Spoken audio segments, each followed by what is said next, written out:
नेता के अनुसार दुर्गा सप्तशती का पाठ करने से पहले नरवाण मंत्र ओम ऐं ह्रीं क्लीं चामुंडाय विच्चे का जप करें। इसके बाद कवच, कीलक व अगला स्तोत्र का पाठ करना चाहिए। दुर्गा सप्तशती का पाठ शुरू करने से पहले पाठ करने का संकल्प लेना चाहिए। नवरात्र के पहले दिन से ही दुर्गा सप्तशती का पाठ शुरू कर देना चाहिए। पाठ करते समय पवित्र एवं लाल रंग के वस्त्र धारण करना चाहिए। दुर्गा सप्तशती को लाल चुनरी व कपड़े में लपेट कर रखें। सभी 13 अध्यायों को 1 से 9 दिनों में पूरा करें। नवरात्रि के पहले दिन से दुर्गा सप्तशती का पाठ शुरू करें। एक दिन में या फिर 9 दिनों में पूरे 13 अध्याय का पाठ पूर्ण करें। पाठ से पहले और बाद में नरवाण मंत्र ओम ऐं ह्रीं चामुंडाय विच्चे का पाठ करना अनिवार्य है। इस एक मंत्र में ओंकार सरस्वती, माँ लक्ष्मी और माँ काली के बीज मंत्र निहित है। दुर्गा सप्तशती का पाठ अधूरा न छोड़ें। आप हर रोज एक अध्याय पढ़ सकते हैं। दुर्गा सप्तशती का पाठ शुरू और समाप्त करने से पहले ओम ऐं ह्रीं क्लीं चामुंडाय विच्चे मंत्र का जाप करें। इस पाठ को शांत मन से और शुद्ध उच्चारण के साथ पाठ करें। दुर्गा सप्तशती का मूल मंत्र ओम सर्व मंगल मांगल्ये शिवे सर्वार्थ साधिके शरण्ये त्र्यंबके गौरी नारायणी नमोस्तुते है। नवरात्रि में सुबह शाम दोनों समय दुर्गा सप्तशती का पाठ किया जाता है। दुर्गा कवच हमारे ऋषियों मुनियों द्वारा माँ दुर्गा के साधकों को प्रदान किया गया एक वरदान है। इसमें मानव शरीर के प्रत्येक अंग की रक्षा हेतु इस कवच का प्रतिदिन पाठ करने से जीव कठिन से कठिन परिस्थितियों में भी विचलित नहीं होता है। पूरे 9 दिनों तक माँ भगवती की उपासना की जाती है। विधि पूर्वक पूजा और व्रत रखने से माता रानी अत्यंत प्रसन्न होती हैं और भक्तों की हर मुराद पूरी करती हैं। नवरात्रि के 9 दिनों तक मंदिर में खास पूजा की जाती है। वहीं भक्तगण माता रानी का जगराता या जागरण चौकी भी बिठाते हैं। यदि आप कोई कार्य को संपन्न करने या शत्रु पर विजय प्राप्ति के लिए माँ दुर्गा से शक्ति प्राप्त करना चाहते हैं तो नवरात्र में शक्ति मंत्र का जाप करें। सृष्टि स्थिति विनाशानम नाम शक्तिभूते सनातनी गुणाश्रय गुणमय नारायणी नमोस्तुते। माँ दुर्गा का प्रिय मंत्र ओम जयंती मंगला काली भद्रकाली कपालिनी है। देवी दुर्गा का ये शक्तिशाली मंत्र है। माँ दुर्गा को किस चीज से खुश किया जा सकता है? प्रकृति की पूजा ही माँ दुर्गा की पूजा है। नवरात्रि के दिनों में देवी दुर्गा के प्रति अपना सम्मान कैसे प्रदर्शित करें?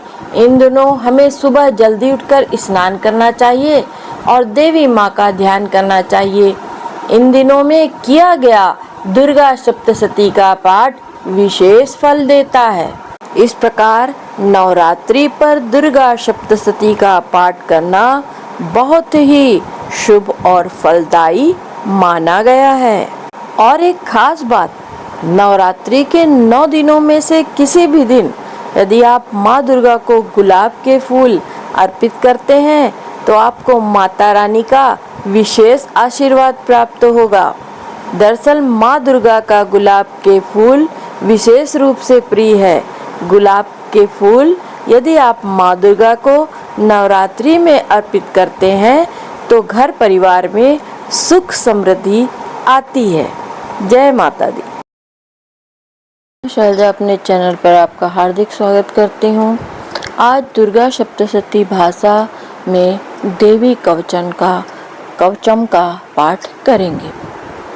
तो कवच की शुरुआत करते हैं। श्री मार्कंडेय जी बोले, हे ब्रह्मा जी, इस संसार में परम गुप्त जो कवच है और जो सभी प्रकार से मनुष्यों की रक्षा करने वाला है और जिसे अभी तक किसी ने प्रकट न किया हो, उस कवच को मुझे बतलाइए। श्री ब्रह्मा जी मार्कंडेय जी से बोले, हे विप्र, जो अत्यंत छिपा हुआ संपूर्ण जीव मात्र का उपकार करने वाला तथा पुण्यदायक श्री देवी जी का कवच है, सो उस कवच को मुझसे सुनो। अब मैं पहले तुम्हें कवच की अधिष्ठात्री देवी की 9 मूर्तियों के नाम ध्यान करने के लिए बतलाता हूँ। वे इस क्रम में हैं: प्रथम शैलपुत्री, दूसरी ब्रह्मचारिणी, तीसरी चंद्रघंटा, चौथी कूष्मांडा, पांचवी स्कंद माता, छठवीं कात्यायनी, सातवीं कालरात्रि, आठवीं महागौरी, नवीं सिद्धिदात्री। यह 9 देवियां हैं जो मनुष्य अग्नि से जलते समय शत्रुओं के बीच युद्ध में गया हुआ तथा महान संकट में भय से दुखी होकर भगवती की शरण में आता है, उसका किंचित भी अनिष्ट नहीं होता और उस पर मैं कभी भी आपत्ति, शोक, भय और दुख नहीं देखता हूँ। जो मनुष्य सच्चे हृदय से भक्ति के साथ भगवती का स्मरण करते हैं, उनकी सब प्रकार से वृद्धि होती है।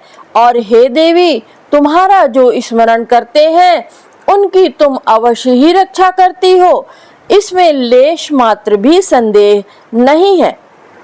श्री चामुंडा देवी प्रेत पर, वाराही भैंसे पर, ऐन्द्री हाथी पर, वैष्णवी देवी गरुड़ पर, श्री माहेश्वरी बैल पर, कौमारी मोर पर तथा श्री विष्णु भगवान की प्रिया श्री लक्ष्मी जी कमल हाथ में लिए हुए कमल पर विराजमान है। श्वेत रूप धारण किए हुए ईश्वरी देवी बैल पर तथा समस्त आभूषणों से सुशोभित ब्राह्मी देवी हंस पर आरूढ़ है। इस प्रकार ये समस्त देवियां संपूर्ण योगों से युक्त विविध भांति के आभूषणों तथा रत्नों से शोभायमान हो रही हैं। ये समस्त देवियां क्रोध युक्त रथ में बैठी हुई दिखाई देती हैं और शंख, चक्र, गदा, शक्ति, हल, मूसल, खेटक, तोमर, फरसा, पाश, भाला, त्रिशूल और उत्तम आयुध, शारंग, धनुष दैत्यों का वध करने और भक्तों को अभय देने के लिए और देवताओं के हित के लिए इन शस्त्रों को धारण करती हैं। हे महारौद्रे, महाघोर पराक्रमी वाली देवी, तुम्हारे लिए नमस्कार है।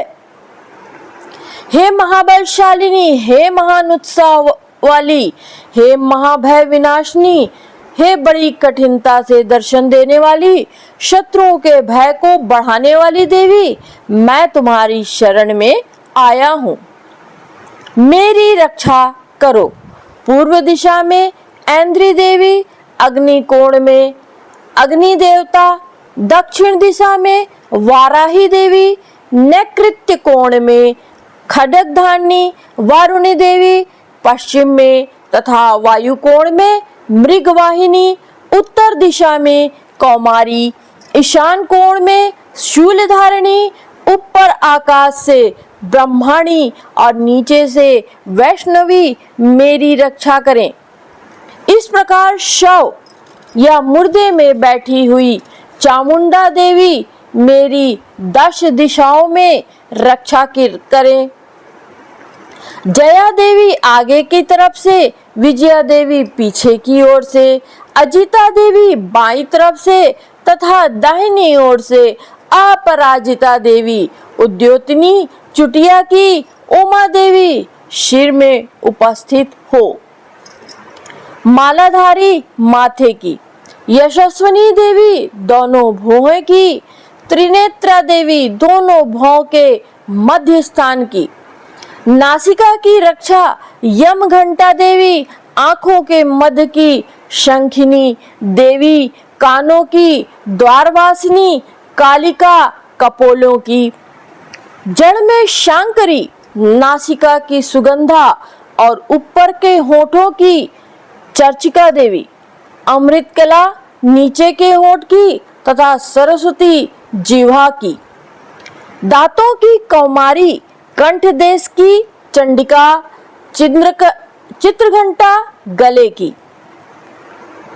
तालु की महामाया रक्षा करें, कामाक्षी ठोड़ी की, सर्वमंगला मेरे वाणी की रक्षा करे, मंगला भद्रकाली गर्दन की और धनुर्धरी पीठ की, कंठ से बाहर नीलग्रीवा नलकुबरी कंठ के नली की, खड्ग धारिणी दोनों कंधों की, बाहुओं की ब्रिज धारिणी रक्षा करे, दंडिनी दोनों हाथों की, अंबिका अंगुलियों की, समस्त नखों की शूलेश्वरी, कोख की कुलेश्वरी रक्षा करें, महादेवी दोनों स्तनों की, शोक विनाशिनी मेरे मन की, ललिता देवी हृदय की और शूलधारिणी उदर पेट की रक्षा करें, नाभि की कामिनी गुहा स्थान की गुहेश्वरी, पूतना कामिनी लिंग की तथा महिषवाहिनी गुदा की,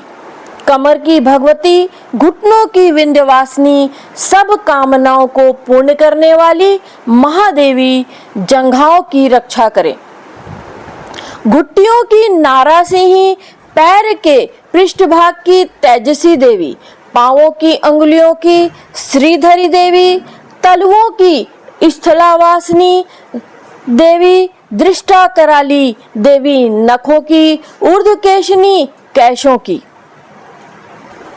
की, कौमारी रोम छिद्रों की, वागेश्वरी त्वचा की रक्षा करें, रक्त मज्जा वसा मांस तथा अस्थि की पार्वती देवी, कालरात्रि आंतों की और मुकुटेश्वरी देवी पित्त की, पद्मकोश की पद्मावती, श्लेष्मा की चूड़ामणि देवी, ज्वालामुखी नसजाल की और समस्त संधियों की अभेया देवी रक्षा करें, श्री ब्रह्माणी मेरे शुक्र वीर की, श्री छत्तेश्वरी देवी छाया की, अहंकार मन की, बुद्धि की श्री धर्म धारिणी देवी रक्षा करें तथा प्राण अपान व्यान उदान और समान की ब्रिज हस्ता देवी, प्राण की कल्याण शोभना देवी, योगी रस रूप गंध शब्द और स्पर्श की, सतोगुण रजोगुण और तमोगुण की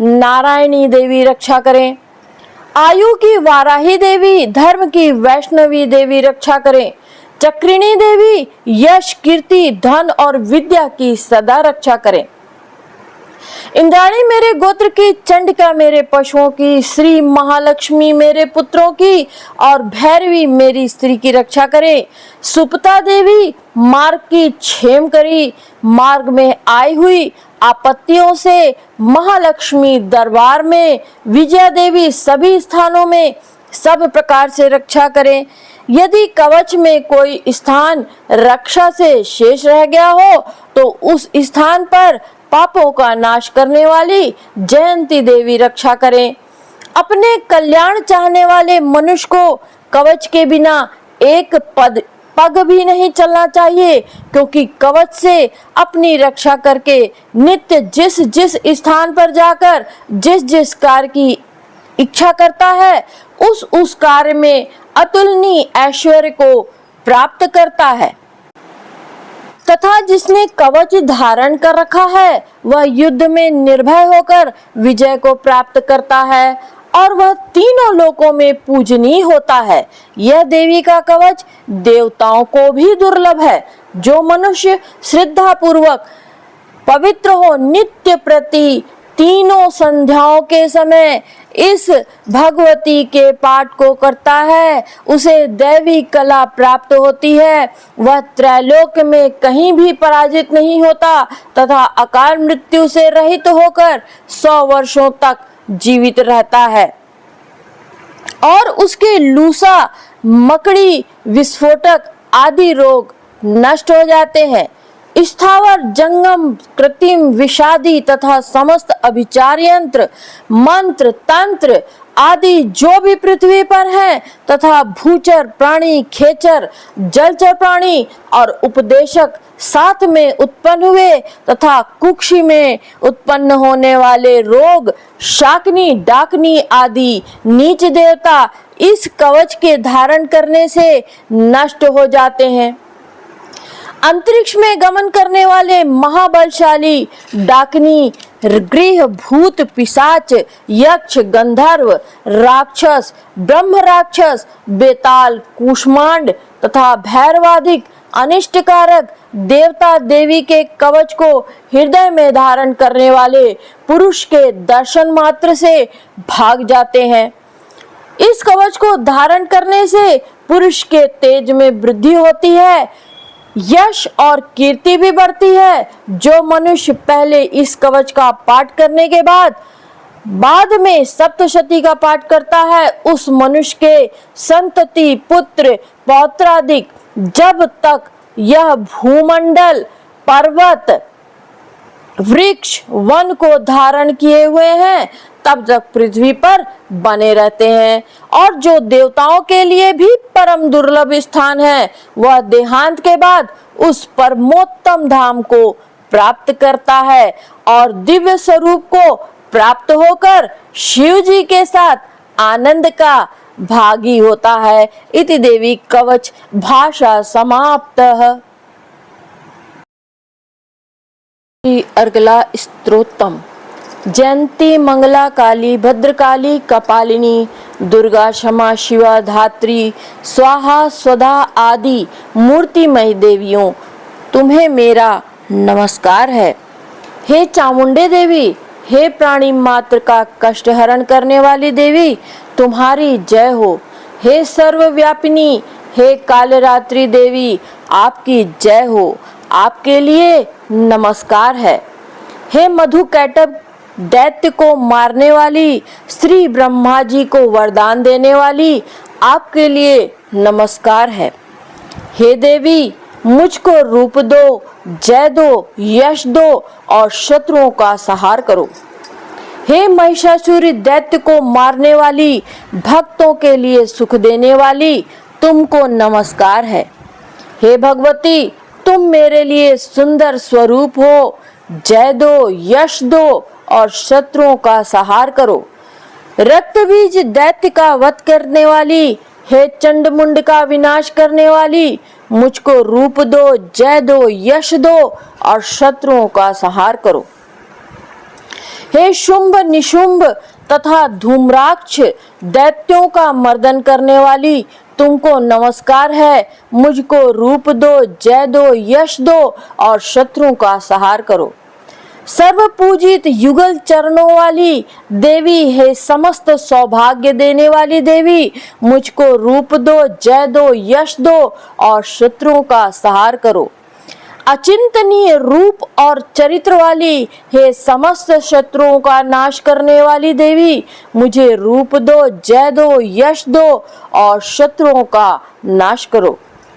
हे दुख नाशक चंडिके, भक्ति से सदैव नमस्कार करने वालों को आप रूप दो, जय दो, यश दो और शत्रुओं का संहार करो। चंडिके रोग नाशिनी शक्ति सहित तुम्हारी स्तुति करने वाले भक्तों को रूप दो, जय दो, यश दो और शत्रुओं का नाश करो। चंडिके जो भक्ति सहित तुम्हारी निरंतर पूजा करते हैं, उनको रूप दो, जय दो, यश दो और शत्रुओं का संहार करो। हे देवी, मेरे लिए सौभाग्य और आरोग्यता तथा परम सुख दीजिए और रूप दो, जय दो, यश दो तथा शत्रुओं का संहार करो। हे भगवती, हे भगवती, वैरियों को नष्ट करो, मुझे बलवान करो, रूप दो, जय दो, यश दो और शत्रुओं का संहार करो। हे देवी, मेरा कल्याण करो और परम संपत्ति दो और मुझको रूप दो, यश दो, जय दो, यश दो और शत्रुओं का संहार करो। देवता और राक्षसों के मुकुट रत्नों से स्पर्श किए हुए चरण वाली देवी, रूप दो, जय दो, यश दो और शत्रुओं का संहार करो। हे देवी, मुझे तथा अपने भक्तजनों को विद्यावान, लक्ष्मीवान बनाओ तथा रूप दो, जय दो, यश दो और शत्रुओं का संहार करो। हे चंडिके, प्रचंड दैत्यों के गर्व को नष्ट करो, मुझे शरणागत को रूप दो, जय दो, यश दो और शत्रुओं का संहार करो। हे चार भुजाओं वाली ब्रह्मा जी द्वारा स्तुति की गई परमेश्वरी, मुझे रूप दो, जय दो, यश दो और शत्रुओं का संहार करो। सदैव श्री कृष्ण भगवान से स्तुति की गई है। हे अंबिके, रूप दो, जय दो, यश दो और शत्रुओं का संहार करो। हे हिमालय सुता पार्वती के पति श्री शंकर जी से पूजित परमेश्वरी, मुझे रूप दो, जय दो, यश दो और शत्रुओं का संहार करो। शचीपति इंद्र के सद्भाव से पूजित हे परमेश्वरी, मुझे रूप दो, जय दो, यश दो और शत्रुओं का संहार करो। हे देवी, हे प्रचंड भुजदंडों से दुष्ट के दर्प को नष्ट करने वाली, रूप दो, जय दो, यश दो और शत्रुओं का संहार करो। हे देवी, भक्त जनों को अत्याधिक दिए हुए परम आनंद को उदय करने वाली जगदम्बिके, रूप दो, जय दो, यश दो और शत्रुओं का संहार करो। हे देवी, मन की इच्छानुसार चलने वाली श्रेष्ठ कुलोत्पन्न स्वरूप वाली पत्नी दो, जो मनुष्य इस स्तोत्र को पढ़कर महास्त्रोत कीलक का पाठ करता है, वह पुरुष सप्तशती की जप संख्या से प्राप्त होने वाले श्रेष्ठ फल का भागी होता है तथा प्रचुर संपत्ति को प्राप्त होता है। इति श्री मार्कंडे पुराणे अर्गला स्तोत्र भाषा समाप्तम। जय माता दी। आज मैं दुर्गा सप्तशती के चतुर्थ अध्याय का पाठ करूंगी। महर्षि बोले, उस दुष्टात्मा परम बलशाली महिषासुर और उसकी सेना को देवी ने मार डाला। तब समस्त इंद्रादिक देवगण प्रसन्न हो सिर तथा मस्तक झुकाकर देवी की स्तुति करने लगे। जिन भगवती की ही शक्ति से यह संपूर्ण विश्व उत्पन्न हुआ है और जिनकी समस्त देवता और महर्षिगण पूजा करते हैं, ऐसी जगदम्बिका को हम भक्ति पूर्वक प्रणाम करते हैं। ऐसी जगदम्बिका को हम भक्ति पूर्वक प्रणाम करते हैं। वह हमारा कल्याण करे, वह हमारा कल्याण करे। ब्रह्मा, विष्णु और शंकर भी जिसके अतुलनीय प्रभाव और शक्ति का वर्णन नहीं कर सकते, वह चंडिका देवी विश्व का पालन करें तथा अशुभ भय का विनाश करने को तैयार होवे। जो पुण्यात्मा है, उनके घर में आप लक्ष्मी का रूप हो, पापियों के यहाँ दरिद्र का रूप हो, शुद्ध हृदय वालों के हृदय में बुद्धि का रूप, श्रेष्ठ मनुष्य के यहाँ श्रद्धा रूप और सत्कुल में उत्पन्न होने वाले के यहाँ लज्जा स्वरूप हो। हे देवी, हम सब आपको नमस्कार करते हैं। हे भगवती, आप संपूर्ण जगत की रक्षा करो। आपके इस अचिंत्य रूप का असुरों के संहार करने वाली शक्ति का तथा युद्ध में असुरों के साथ आपके अनेक प्रकार के चरित्रों का हम किस भांति वर्णन करें।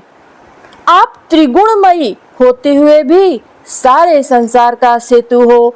आप में दोष नहीं ज्ञात होते। आप में दोष नहीं ज्ञात होते। ब्रह्मा, विष्णु और महादेव भी आपका पार पाने में असमर्थ है। आप ही सबका आश्रय हो। यह संपूर्ण विश्व आप ही का अंश मात्र है। आप ही अव्याकृत तथा परम प्रकृत आदि शक्ति हो। हे देवी, समस्त यज्ञों में मंत्र रूप आपका नाम उच्चारण कर हवि देने से संपूर्ण देवता तृप्त हो जाते हैं। वह स्वाहा रूप आप ही हो। देवी, आपके द्वारा देवता, ऋषि और पितृगण तृप्त होते हैं। इस कारण स्वधा रूप भी आप ही हो। हे भगवती, आप मुक्ति का हेतु अचिंत्य ब्रह्म स्वरूपिणी महावृता हो।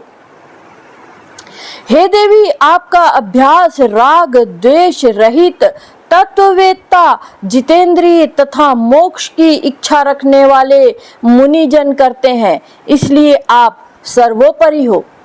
हे देवी, आप शब्द में तीनों वेदों का सुंदर मूर्ति, ओंकार युक्त मनोहर पदों के पाठ युक्त ऋग यजु साम की आश्रय रूप वेद माता, ऐश्वर्य से युक्त प्राणी मात्र की आजीविका तथा संसार का दुख दूर करने वाली हो।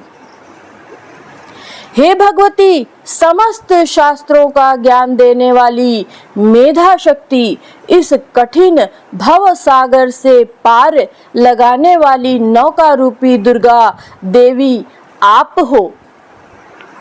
हे देवी, कैटभ विनाशी भगवान विष्णु के हृदय में वास करने वाली लक्ष्मी और महादेव जी से सम्मान प्राप्त करने वाली गौरी स्वरूपा आप ही हो।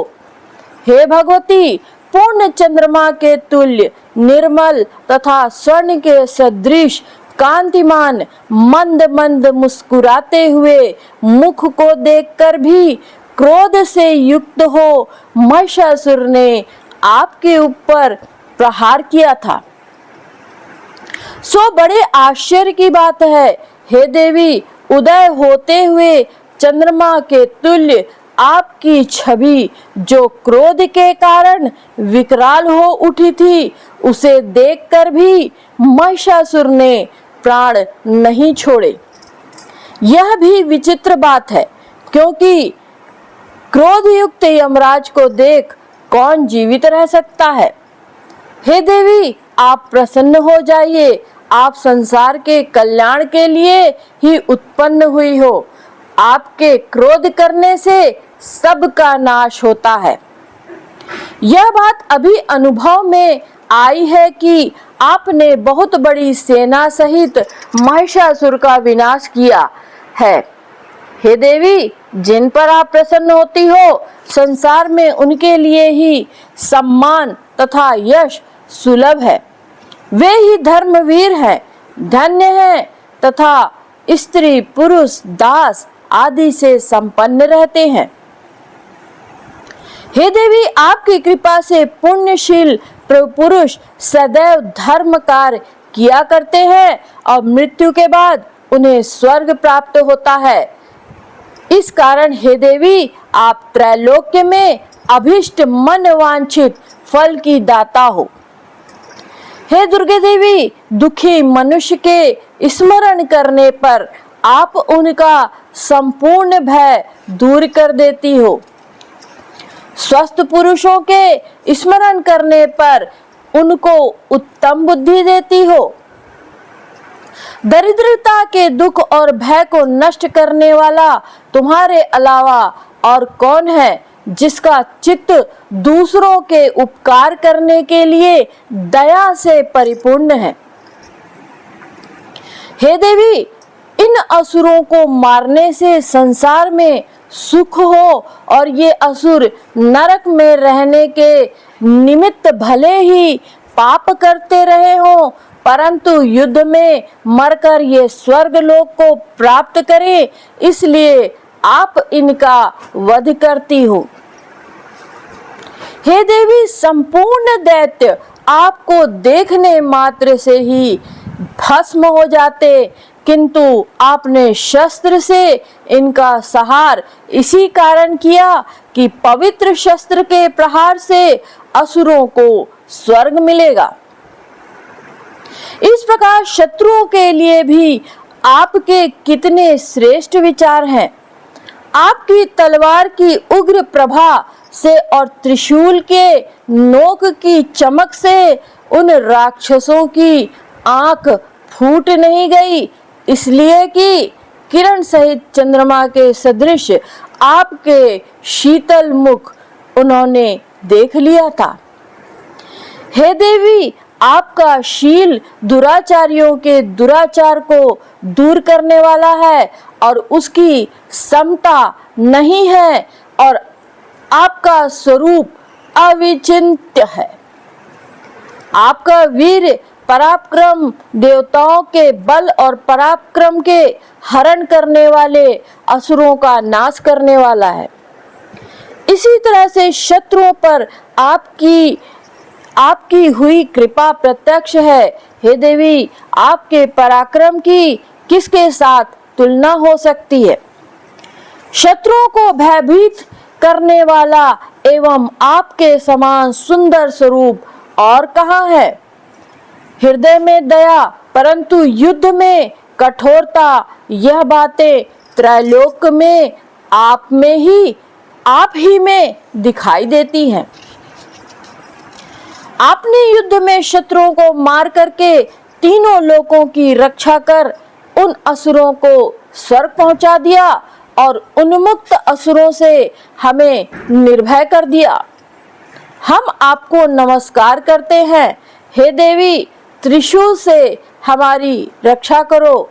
हे अंबिके, इस खड्ग से हमारी रक्षा करो तथा घंटा की ध्वनि, धनुष की टंकार से हमारी रक्षा करो। चंडिके, पूर्ण पश्चिम उत्तर दक्षिण इन चारों दिशाओं में अपने इस त्रिशूल को घुमाकर हम सबकी रक्षा करो।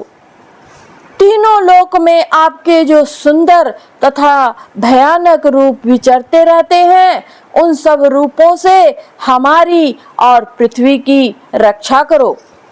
हे अंबिके, आपके कर कमलों में खड्ग, शूल, गदा आदि शोभित है, उन सब से हमारी रक्षा करो। ऋषि बोले, जब देवताओं ने जगदम्बा श्री दुर्गा देवी की नंदनवन के सुंदर पुष्पों तथा गंध चंदन से पूजा की और स्तुति की और भक्ति भाव से सुगंधित धूपों से पूजन किया, तो देवी ने प्रसन्न होकर देवताओं से कहा, हे देवताओं, तुम लोग मनोवांछित वरदान मांगो। देवता बोले, आपने सब कुछ कर दिया, अब कुछ भी अवशिष्ट नहीं है। मातेश्वरी, आपने हमारे बैरी महिषासुर का नाश कर दिया। इस पर भी यदि आप हमें वरदान देना चाहती हो तो हे भगवती, आपत्ति के समय जब जब हम आपका स्मरण करें तब तब आप दर्शन देकर हमारे दुखों को दूर करना। हे सुमुखी, जो कोई भी आपका स्मरण करे उसको धन, ऐश्वर्य, स्त्री, संतान आदि से परिपूर्ण करना और हम सब पर सदैव प्रसन्न रहना। ऋषि बोले, हे राजन, देवताओं ने समस्त जगत तथा स्वकल्याण के लिए जब इस तरह से प्रसन्न कर लिया तो भद्रकाली देवी ऐसा ही होगा, इस प्रकार कह करके अंतर्ध्यान हो गई। हे राजन, समस्त जगत का कल्याण करने वाली भगवती जिस प्रकार समस्त देवताओं के शरीरों से उत्पन्न हुई थी, वह सब मैंने आपसे कह दिया। फिर पार्वती जी के शरीर से जगत की रक्षा और देवताओं का कल्याण करने वाली देवी कैसे प्रकट हुई, यह सब कथा मैं तुमसे कहता हूँ। जो इस प्रकार से है, तुम ध्यान पूर्वक सुनो। इति श्री मार्कंडेय पुराण के देवी महात्म्य में शक्रादि स्तुति नामक चौथा अध्याय समाप्त हुआ। अब अथः पंचो अध्याय, 5वें अध्याय में आप ऋषि बोले, पूर्व समय में शुंभ और निशुंभ नामक महाअसुरों ने अपने बल के मद से इंद्र से तीनों लोकों का राज्य और यज्ञ के भाग छीन लिए। वे दोनों सूर्य, चंद्रमा, कुबेर, धर्मराज और वरुण के अधिकारों को छीनकर स्वयं राज करने लगे। वायु और अग्नि के भी अधिकार छीनकर तथा देवताओं को हटाकर राज्य से अलग कर दिया। इस प्रकार देवतागण महाअसुरों से हारे हुए तथा स्वर्गलोक से पृथक किए हुए अपराजिता देवी का स्मरण करने लगे और विचार किया कि भगवती ने हमें पहले वरदान दिया था कि मैं आपत्ति के समय स्मरण करने पर तुम्हारे संपूर्ण संकटों का नाश कर दूंगी। ऐसा विचार करके समस्त इंद्रादिक देवता हिमालय पर्वत पर जाकर विष्णु माया देवी की स्तुति करने लगे। देवता बोले, देवी महादेवी शिवा प्रकृति भद्रा के लिए हम सब निरंतर नमस्कार करते हैं। रौद्र रुद्र स्वरूपा नित्या गौरी धात्री ज्योत्सनामय चंद्र रूपिणी सुख स्वरूपा भगवती को हम निरंतर नमस्कार करते हैं। कल्याणी वृद्धि और सिद्धि रूपा देवी को हम नमस्कार करते हैं। नैकृता देवी को नमस्कार करते हैं। राजगृहों में लक्ष्मी रूपी तथा शर्वाणी देवी के लिए बारंबार नमस्कार है। दुर्गपारा सारा सर्वकारिणी ख्याति और धूम स्वरूपा को निरंतर नमस्कार है। अत्यंत सौम्य तथा रौद्र रूपा देवी को हम सब नमस्कार करते हैं। जगत प्रतिष्ठा तथा कृति स्वरूपा देवी को बार बार नमस्कार करते हैं। समस्त जीव मात्र में विष्णु माया नाम से जो देवी कही जाती है उनको नमस्कार करते हैं। उनको नमस्कार है, उनके लिए बार बार नमस्कार है। जो देवी समस्त जीव मात्र में चेतना नाम से कही जाती हैं उनके लिए नमस्कार है, उनको नमस्कार है, उनको बार बार नमस्कार है। जो देवी समस्त जीव मात्र में बुद्धि रूप से स्थित है उनको नमस्कार है, उनको नमस्कार है, उनको बार बार नमस्कार है। जो देवी समस्त जीव मात्र में निद्रा रूप से वास करती है उनको नमस्कार है, उनको नमस्कार है, उनको बार बार नमस्कार है। जो देवी समस्त जीव मात्र में शुद्धा रूप से वास करती है उनको नमस्कार है, उनको नमस्कार है, उनको बार बार नमस्कार है। जो देवी समस्त जीव मात्र में छाया रूप से स्थित है उनको नमस्कार है, उनको नमस्कार है, उनको बार बार नमस्कार है। जो देवी समस्त जीव मात्र में शक्ति रूप से स्थित है उनको नमस्कार है, उनको नमस्कार है, उनको बार बार नमस्कार है। जो देवी समस्त जीव मात्र में तृष्णा रूप में स्थित है उनको नमस्कार है, उनको नमस्कार है, उनको बार बार नमस्कार है। जो देवी समस्त प्राणियों में शांति रूप में स्थित है उनको नमस्कार है, उनको नमस्कार है, उनको बार बार नमस्कार है।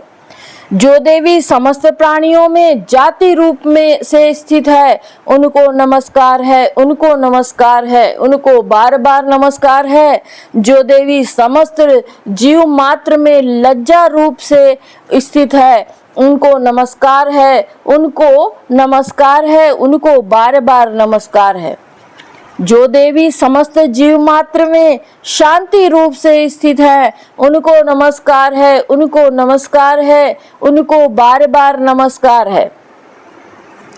जो देवी समस्त जीव मात्र में श्रद्धा रूप से स्थित है, उनको नमस्कार है, उनको नमस्कार है, उनको बार बार नमस्कार है। जो देवी समस्त जीव मात्र में कांति रूप से स्थित है, उनको नमस्कार है, उनको नमस्कार है, उनको बार बार नमस्कार है। जो देवी समस्त जीव मात्र में लक्ष्मी रूप से स्थित है, उनको नमस्कार है, उनको नमस्कार है, उनको बार बार नमस्कार है। जो देवी समस्त जीव मात्र में वृत्ति के रूप में से स्थित है, उनको नमस्कार है, उनको नमस्कार है, उनको बार बार नमस्कार है। जो देवी समस्त जीव मात्र में स्मृति रूप से स्थित है, उनको नमस्कार है, उनको नमस्कार है, उनको बार बार नमस्कार है। जो देवी समस्त जीव मात्र में दया रूप से स्थित है, उनको नमस्कार है, उनको नमस्कार है, उनको बार बार नमस्कार है। जो देवी समस्त जीव मात्र में तुष्टि रूप से स्थित है, उनको नमस्कार है, उनको नमस्कार है, उनको बार बार नमस्कार है। जो देवी समस्त जीव मात्र में माता रूप से स्थित है, उनको नमस्कार है, उनको नमस्कार है, उनको बार बार नमस्कार है। जो देवी समस्त जीव मात्र में भ्रांति रूप से स्थित है, उनको नमस्कार है, उनको नमस्कार है, उनको बार बार नमस्कार है। जो देवी समस्त इंद्रियों तथा अखिल जीव मात्र की अधिष्ठात्री हैं तथा समस्त जीव मात्र में निरंतर व्याप्त रहती हैं, उनको नमस्कार है, उनको नमस्कार है, उनको बार बार नमस्कार है। जो देवी इस समस्त संसार में चैतन्य रूप से व्याप्त है, उनको नमस्कार है, उनको नमस्कार है, उनको बार बार नमस्कार है। पूर्व समय में अपने अभिष्ट फल प्राप्ति के लिए देवताओं ने जिनकी अस्तुति की थी तथा देवराज इंद्र ने बहुत दिन तक जिनका पूजन किया था, जो संपूर्ण मंगल का कारण है, वह ईश्वरी हम सबकी आपत्तियों को दूर कर कल्याण करे। प्रचंड डैश से कष्ट पाकर इस समय सभी देवता शरण में आकर जिसको नमस्कार करते हैं और भक्ति सहित विनय पूर्वक जिनका ध्यान करते हैं, वह ईश्वरी तत्क्षण हमारे संकट को दूर करे। ऋषि बोले, राजन, इस प्रकार देवगणों की प्रार्थना करते समय श्री पार्वती जी वहां गंगा जी के जल में स्नान करने के लिए आई। तदंतर ही पार्वती जी के अंश से शिवा प्रकट होकर कहने लगी, ये समस्त देवता स्वर्ग से शुंभ के निकालने से और निशुंभ से संग्राम में हारने से मेरी प्रार्थना कर रहे हैं। पार्वती के शरीर से उत्पन्न हुई अंबिका समस्त लोकों में कौशिकी नाम से प्रसिद्ध हुई। कौशिकी के उत्पन्न होने के पश्चात पार्वती का शरीर श्याम वर्ण का हो गया और तभी से उनका नाम हिमालय में रहने वाली कालिका हो गया। तदंतर परम मनोहर रूप वाली अंबिका देवी को शुंभ और निशुंभ के दूत चंड और मुंड ने देखा और फिर उन्होंने जाकर शुंभ से कहा, महाराज, कोई परम स्वरूपवान स्त्री हिमालय पर्वत को प्रकाशित कर रही है। हे असुरेश्वर, ऐसी सुंदर रूप की स्त्री कहीं किसी के देखने में नहीं आई है, इसलिए आप यह मालूम करें कि वह स्त्री कौन है और किसकी है तथा उसे ग्रहण कर ले। वह रत्न स्वरूपा स्त्री अपनी कांति से संपूर्ण दिशाओं को प्रकाशित कर रही है, उसे आप अवश्य देखें। हे असुरेश्वर, त्रैलोक्य में जितने रत्न, मणि, हाथी, घोड़े आदि हैं, वे समस्त आपके यहाँ सुशोभित हैं। हाथियों में श्रेष्ठ ऐरावत हाथी, उच्चैः श्रवा नामक घोड़ा और परिजात का वृक्ष, ये समस्त आपने इंद्र से छीन ही लिया है। हंस युक्त रत्न जड़ित ब्रह्मा जी का अद्भुत विमान भी आपके पास है। ये महापद्य नामक निधि आप कुबेर से ले आए हो। समुद्र में आपको किलज किलनी नामक की माला प्रदान की है। वरुण का कच्चन की वर्षा करने वाले छत्र और प्रजापति का उत्तम रत्न भी आपके यहाँ ही है। हे दैत्यराज, यमराज से आपने उत्क्रांतिदा शक्ति छीन ली है और तुम्हारे भाई निशुंभ ने वरुण से पास छीनकर अपने पास रख लिया है। समुद्र से निकले हुए सब प्रकार के रत्न भी निशुंभ ने ले लिया है। अग्निदेव के न भस्म होने वाले 2 वस्त्र भी अग्निदेव ने आपको दे दिए हैं। दैत्यराज, आपने इस तरह सभी रत्नों को एकत्रित कर लिया है और फिर आप स्त्रियों में रत्न रूप कल्याण करने वाली उस स्त्री को क्यों नहीं लाते? ऋषि बोले, शुंभ ने चंड मुंड की ऐसी बात सुनकर असुर सुग्रीव को दूत बनाकर देवी के पास भेजा और उसे समझाकर कहा, मेरी आज्ञा से उससे इस तरह कहना और ऐसा कार्य करना कि वह शांति पूर्वक राजी खुशी से मेरे पास चली आवे। वहां अति रमणीक पर्वत पर विराजमान देवी को सुग्रीव असुर ने जाकर देखा और बड़ी नम्रता पूर्वक मधुर वाणी से बोला, हे देवी, असुरराज शुंभ निशुंभ तीनों लोकों के स्वामी हैं। उन्होंने मुझ दूत को आपके समीप भेजा है। उनकी आज्ञा का उल्लंघन देवगण भी नहीं करते। उन्होंने जो कुछ कहा है आप सुनिए। समस्त तीनों लोक मेरे हैं, वह सब देवता मेरे अधीन हैं और संपूर्ण यज्ञ के भागों को भी मैं पृथक पृथक ग्रहण करता हूँ। तीनों लोकों के उत्तम रत्न हमारे पास हैं और इंद्र का वाहन ऐरावत हाथी भी हमने छीन लिया है। समुद्र मंथन से उत्पन्न उच्चैःश्रवा नामक घोड़ा भी देवताओं ने विनय पूर्वक मुझे भेंट कर दिया है। हे शोभने, इनके अलावा अन्य जो कुछ भी रत्न देवता, गंधर्व तथा नागों के पास थे वे सभी हमको प्राप्त हो गए हैं। हे देवी, हम तुमको संसार भर की स्त्रियों में रत्न समझते हैं, क्योंकि रत्नों के भोगने वाले तो केवल हम ही हैं। हे चंचल नेत्र वाली, तुम मेरे या महापराक्रमी मेरे भाई निशुंभ की सेवा में आ जाओ, क्योंकि तुम रत्न स्वरूपा हो। हमको ग्रहण करने से तुम्हें अतुल ऐश्वर्य मिलेगा। ऐसा अपनी बुद्धि से विचार कर हमारी पत्नी हो जाओ। ऋषि बोले, दूत की इस प्रकार बातें सुनकर संपूर्ण संसार को धारण करने वाली भगवती भद्रा गंभीर भाव से मुस्कुराते हुए कहने लगी।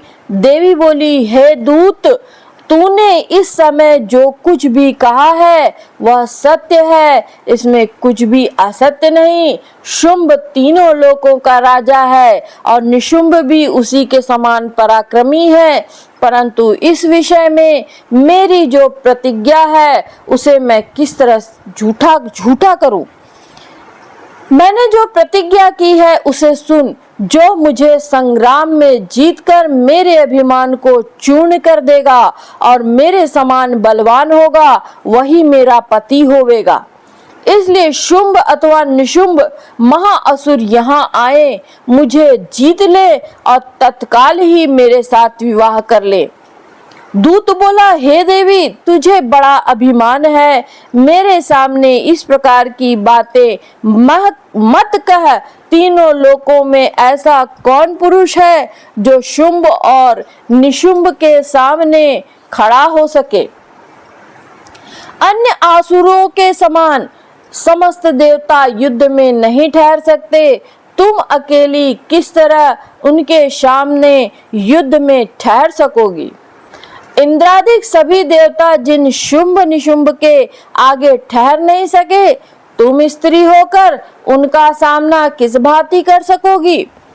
अतः तुम मेरे कथनानुसार उनके पास मेरे साथ चलो अन्यथा केश पकड़कर घसीटते हुए उनके सामने तुम्हें ले चलना पड़ेगा।